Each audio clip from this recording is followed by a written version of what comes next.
সব গুঞ্জনের পরিসমাপ্তি ঘটিয়ে আসন্ন বাফুফে নির্বাচনে সভাপতি পদে প্রার্থী হওয়ার ঘোষণা দিলেন বিএনপি নেতা ও সাবেক ফুটবলার তাবিথ আউয়াল।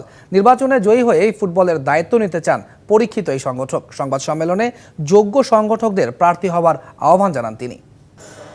ফুটবল মাঠের খেলোয়াড় থেকে উঠে আসা এই সংগঠক কাজী সালাউদ্দিনের মেয়াদে বাফুফের সহসভাপতি ছিলেন দুইবার। দেশের পট পরিবর্তনের পর থেকেই বাফুফের সভাপতি প্রার্থী হবেন তিনি, এমন গুঞ্জন ছিল জোরে সোরে।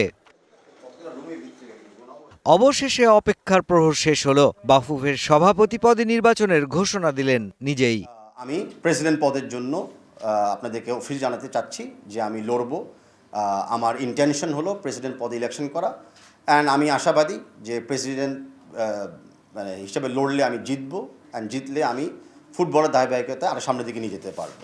তাবিতের মতে তিনি সহ ফুটবলের উন্নয়নে যারা কাজ করতে চান তাদের সকলেরই অভিন্ন লক্ষ্য। তাই নির্বাচনে যত বেশি প্রার্থী হবে প্রকৃত সংগঠক যাচাইয়ের সুযোগটাও ততই বাড়বে ভোটারদের। 65% পর্যন্ত বিদ্যুৎ বিল সাশ্রয় করে আপনাকে রাখে প্রশান্তিতে। ওয়ালটন ফ্যান হাওয়া বদলে দেয়।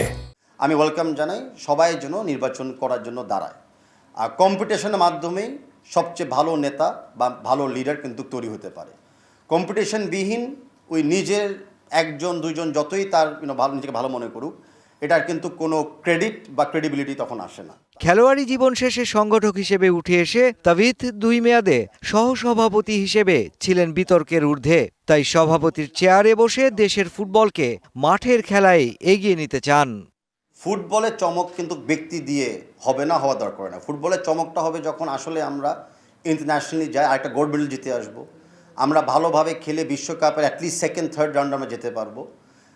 তো আমি আপনাদেরকে কমিটমেন্ট দিচ্ছি যে আমি যদি প্রেসিডেন্ট হতে পারি, আমি খেলার মাঠে চমক দেখাবো। তবে আসন্ন নির্বাচনে এককভাবে নির্বাচন করবেন নাকি প্যানেল গড়বেন সে সিদ্ধান্ত নেবেন পরিস্থিতি বিবেচনায়। ফুটবলটা বাংলাদেশেও কিন্তু একটা খুবই বড় ইন্ডাস্ট্রি হতে পারে।